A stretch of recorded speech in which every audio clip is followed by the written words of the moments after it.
Em Busca de Sentido, um psicólogo no campo de concentração, por Viktor Frankl.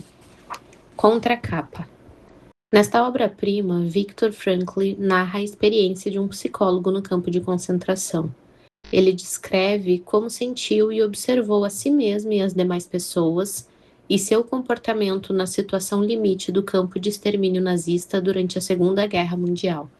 Ao fazê-lo, toca na essência do que é ser humano.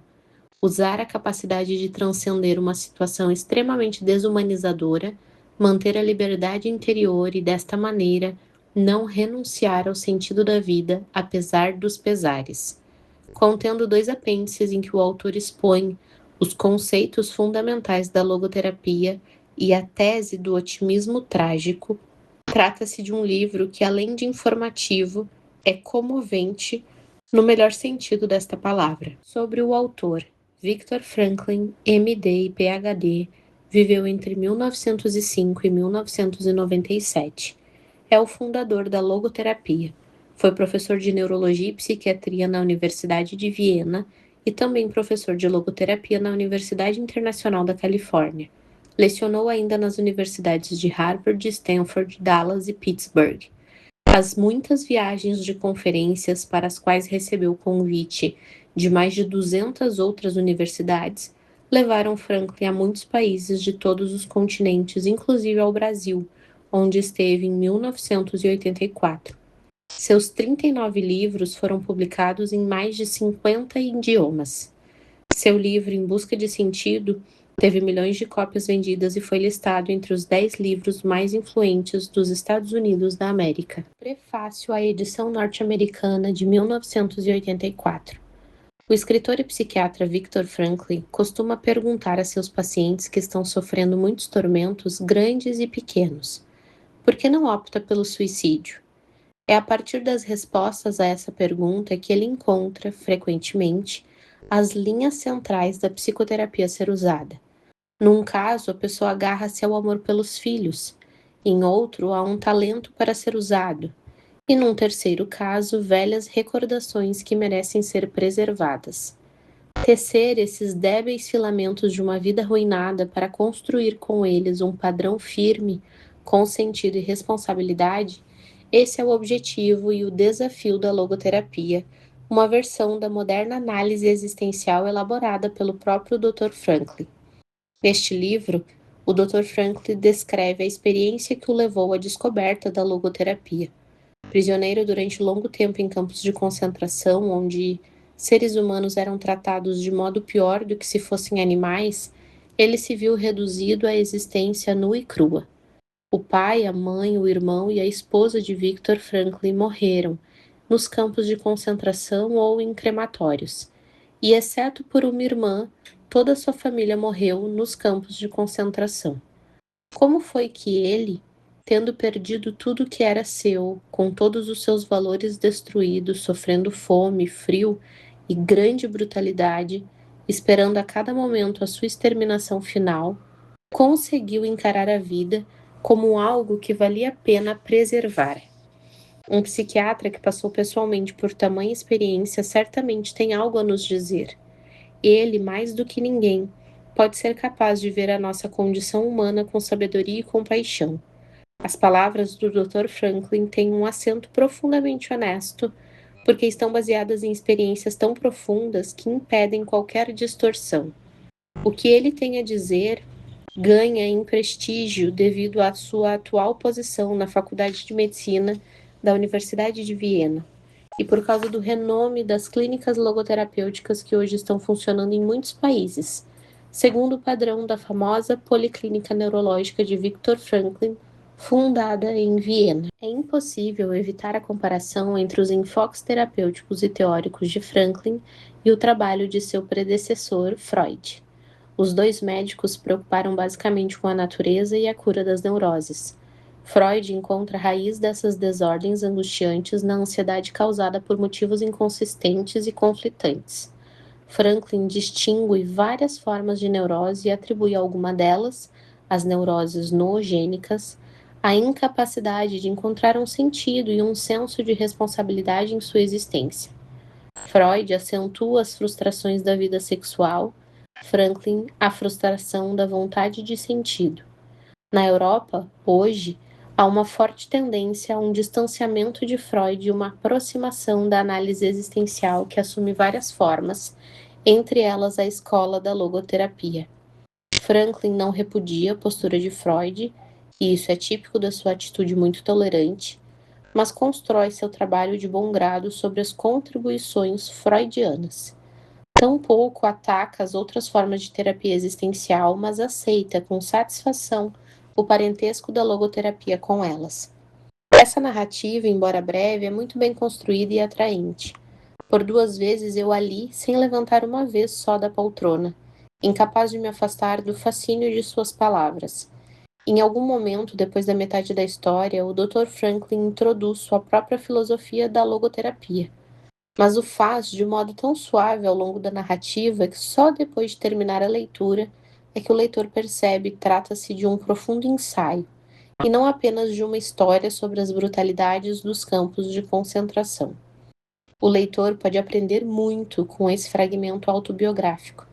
Ele percebe o que um ser humano faz quando subitamente compreende que não tem nada a perder senão sua existência tão ridiculamente nua.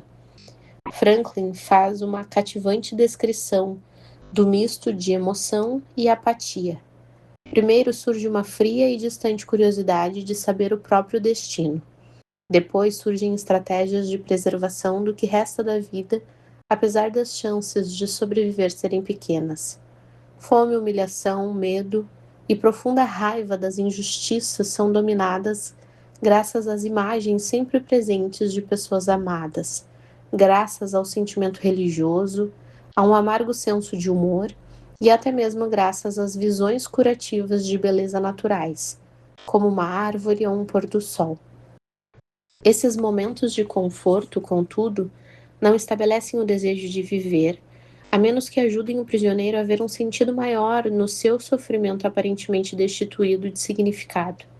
É aqui que encontramos o tema central do existencialismo.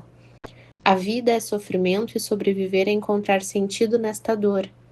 Se há, de algum modo, um propósito na vida, deve havê-lo também na dor e na morte.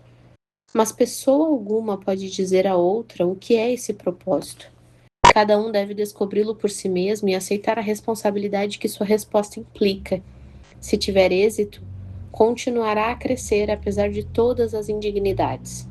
Franklin gosta de citar essa frase de Nietzsche: quem tem por que viver pode suportar quase qualquer como.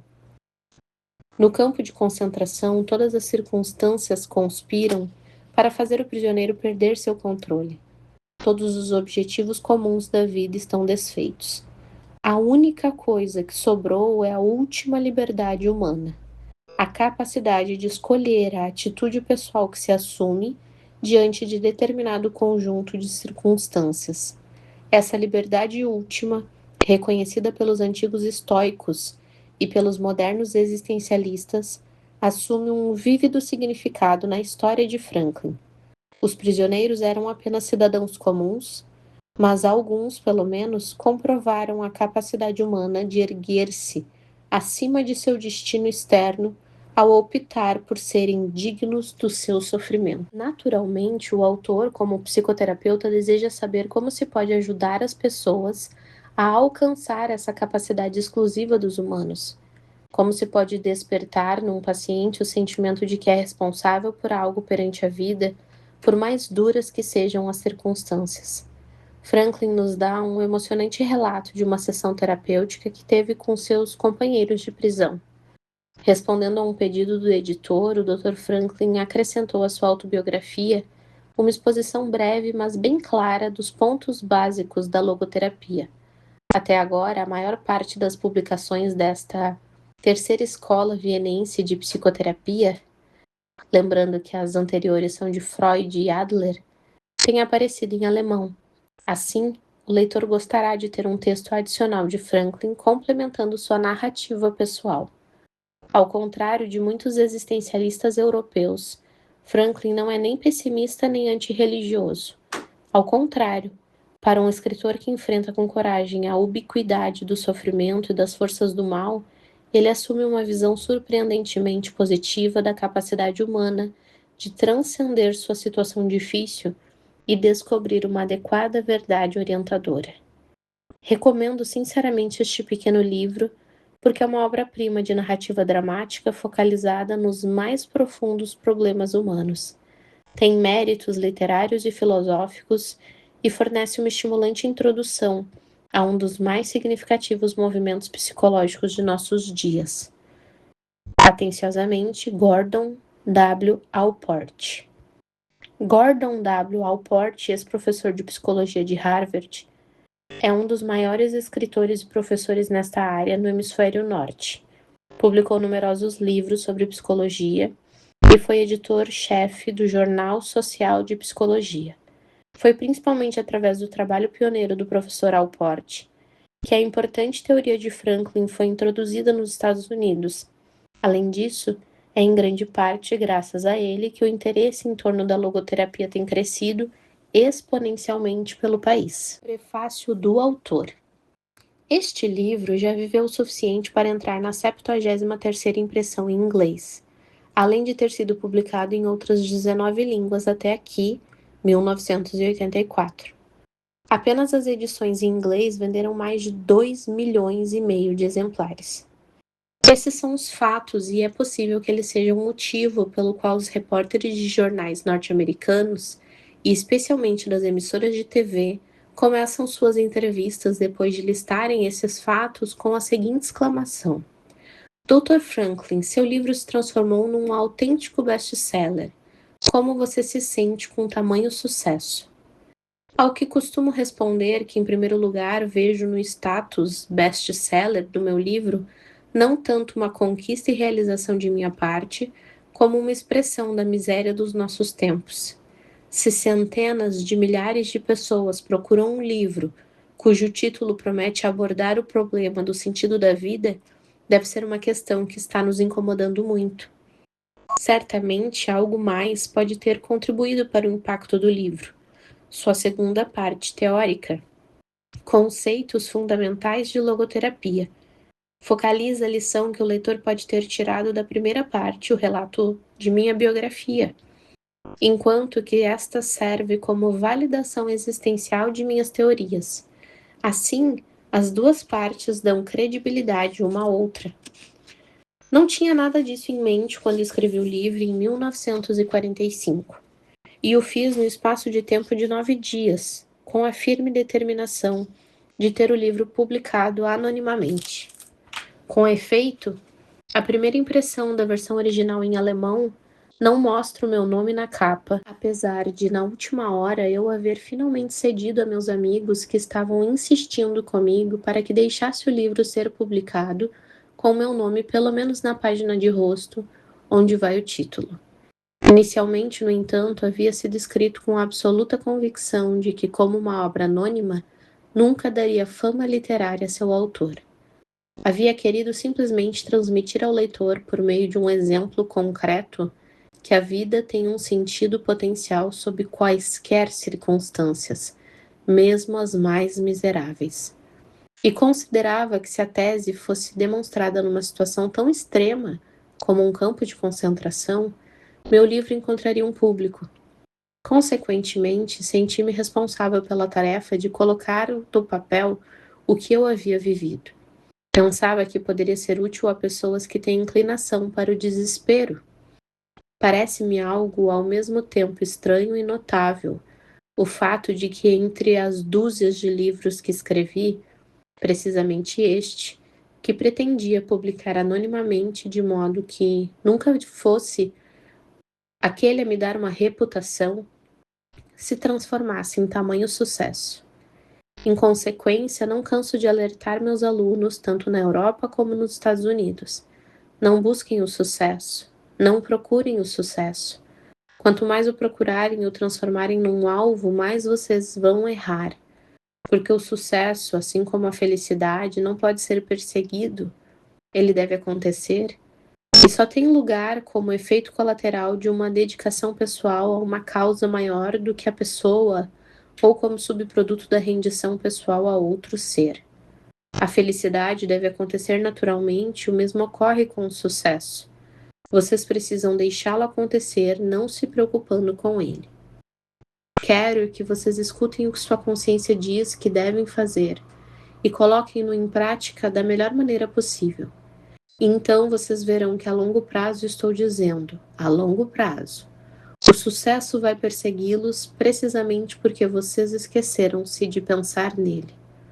Se o texto do livro a seguir transmite, prezado leitor, uma lição que pode ser tirada de Auschwitz, o texto do parágrafo acima pode dar uma lição tirada de um best-seller involuntário. Quanto a essa nova edição, foi acrescentado um capítulo para atualizar as conclusões teóricas, tirado de uma palestra que pronunciei como presidente honorário do terceiro Congresso Mundial de Logoterapia na Universidade de Regensburg, na Alemanha, em junho de 1983. Ele forma agora o pós-escrito de 1984 a este livro e é intitulado A Tese do Otimismo Trágico. O capítulo refere-se a preocupações dos dias de hoje e como é possível dizer sim à vida, apesar de todos os aspectos trágicos da existência humana. Espera-se que um certo otimismo com relação ao nosso futuro possa fluir das lições retiradas do nosso trágico passado. Viktor Frankl, Viena, 1984.